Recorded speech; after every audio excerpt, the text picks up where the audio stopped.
Em nome do Pai, do Filho e do Espírito Santo. Amém. Com esta aula, nós vamos dar início à nossa meditação sobre o livro do Êxodo. Êxodo, que como você sabe, significa saída. Mas do que trata precisamente este livro? Este livro é como que um livro épico da libertação do povo escolhido de Deus da escravidão do Egito. Deus penetra na história em favor deste povo, pondo-se ao lado dos hebreus que se encontravam escravizados e, com este mesmo povo, firma uma aliança. Assim começa o livro do Êxodo.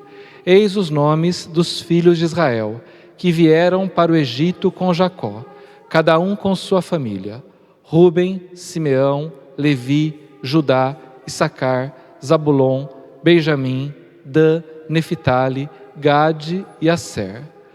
Os nomes dos filhos de Jacó, que com ele desceram para o Egito. Então, ao citar as 12 tribos de Israel, figuradas nos filhos de Jacó, o livro do Êxodo como que se liga ao livro do Gênesis, o livro que o antecedeu na ordem do Pentateuco. E ao mesmo tempo afirma a continuidade patriarcal. Por quê?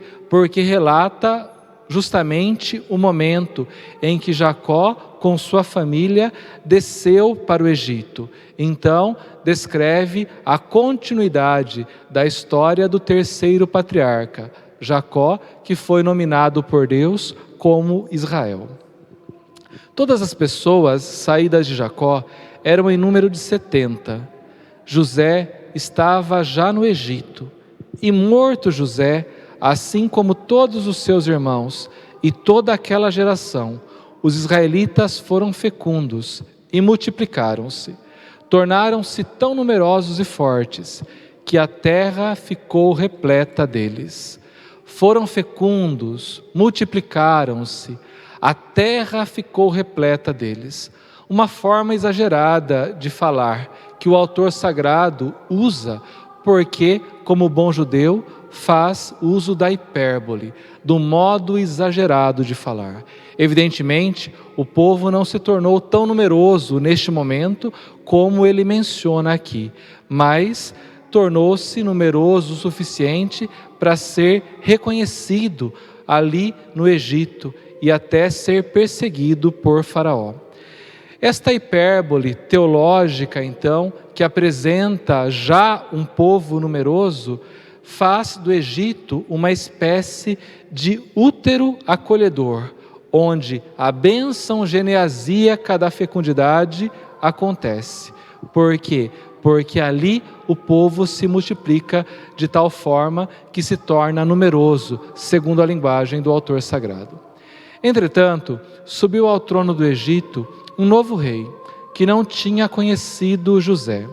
Ele disse ao seu povo: Vede, os israelitas tornaram-se numerosos e fortes demais para nós. Vamos, é preciso tomar precaução contra eles, e impedir que se multipliquem, para não acontecer que, sobrevindo uma guerra, se unam com os nossos inimigos e combatam contra nós e se retirem do país. Para justificar a perseguição que Faraó quer impor ao povo hebreu que está se tornando numeroso, ele coloca 3 motivos: político, militar e econômico. O primeiro motivo político: o povo se tornou numeroso demais para permanecer no país. Militar: pode se unir aos nossos inimigos e nos atacar antes de fugir do país. E econômico: sendo numeroso como havia se tornado, este povo começaria a empobrecer os egípcios à medida que passassem a ser proprietários de seus bens. Mas o autor sagrado como que zomba daquilo que pensa Faraó ao descrever aqui o que ele disse. Por quê? porque na visão do autor sagrado, esta é como que uma lógica estúpida. Em que sentido? Primeiro, se diminuir o número dos hebreus, consequentemente, acabaria a mão de obra barata. Depois, como ainda vamos ver, se eliminasse os homens, as mulheres teriam que ser mantidas nas casas dos egípcios. Então, é estúpida a precaução de Faraó e não se justifica aos olhos do autor sagrado. Estabeleceu, pois, sobre eles feitores para acabrunhá-los com trabalhos penosos, e eles construíram para o Faraó as cidades de Pitom e Ramsés, que deviam servir de entreposto. Quanto mais os oprimiam, porém, tanto mais eles se multiplicavam e se espalhavam, a ponto de os egípcios os aborrecerem. Então, quanto mais os oprimiam, mais a bênção geneasíaca de fecundidade acontecia no meio daquele povo.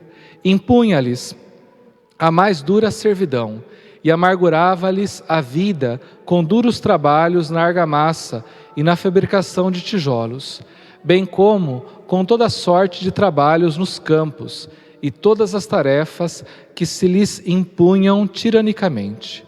O rei do Egito dirigiu-se igualmente às parteiras dos hebreus, uma se chamava Séfora e a outra Fua, e disse-lhes: quando assistirdes as mulheres dos hebreus e as virdes sobre o leito, e for um filho, matai-o, mas se for uma filha, deixai-a viver.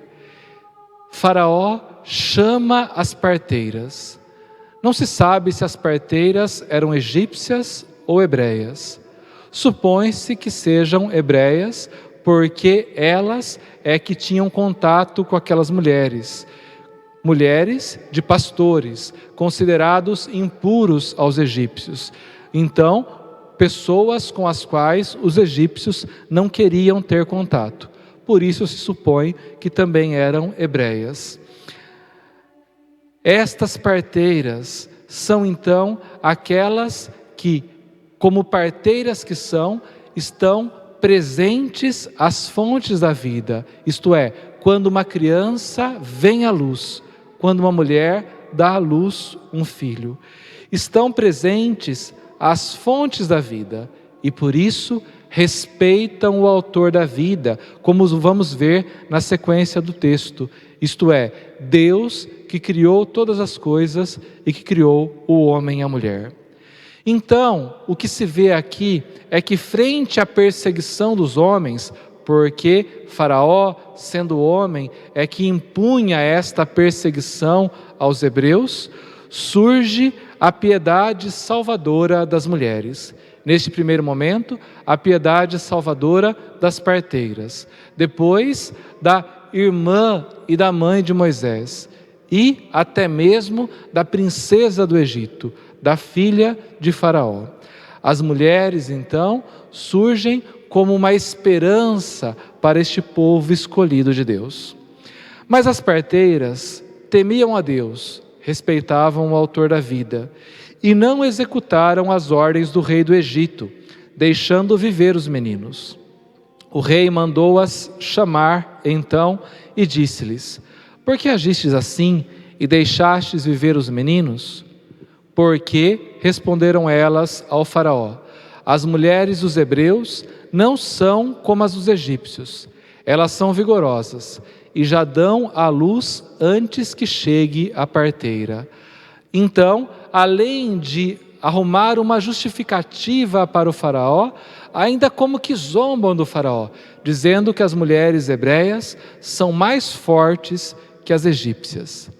Deus beneficiou as parteiras. O povo continuou a multiplicar-se e a espalhar-se, porque elas haviam temido a Deus. Ele fez prosperar suas famílias. As parteiras agiram por temor a Deus, e o temor a Deus fez com que Deus as retribuísse, fizesse suas famílias prosperar pelo bem que haviam feito. Então, o Faraó deu esta ordem a todo o seu povo: todo menino que nascer, vós o atirareis no Nilo. Deixareis, porém, viver todas as meninas. Peço a você que, preparando-se para a nossa próxima aula, faça a leitura do capítulo 2 do livro do Êxodo. Desça sobre vós a bênção do Deus Todo-Poderoso, Pai, Filho e Espírito Santo. Amém.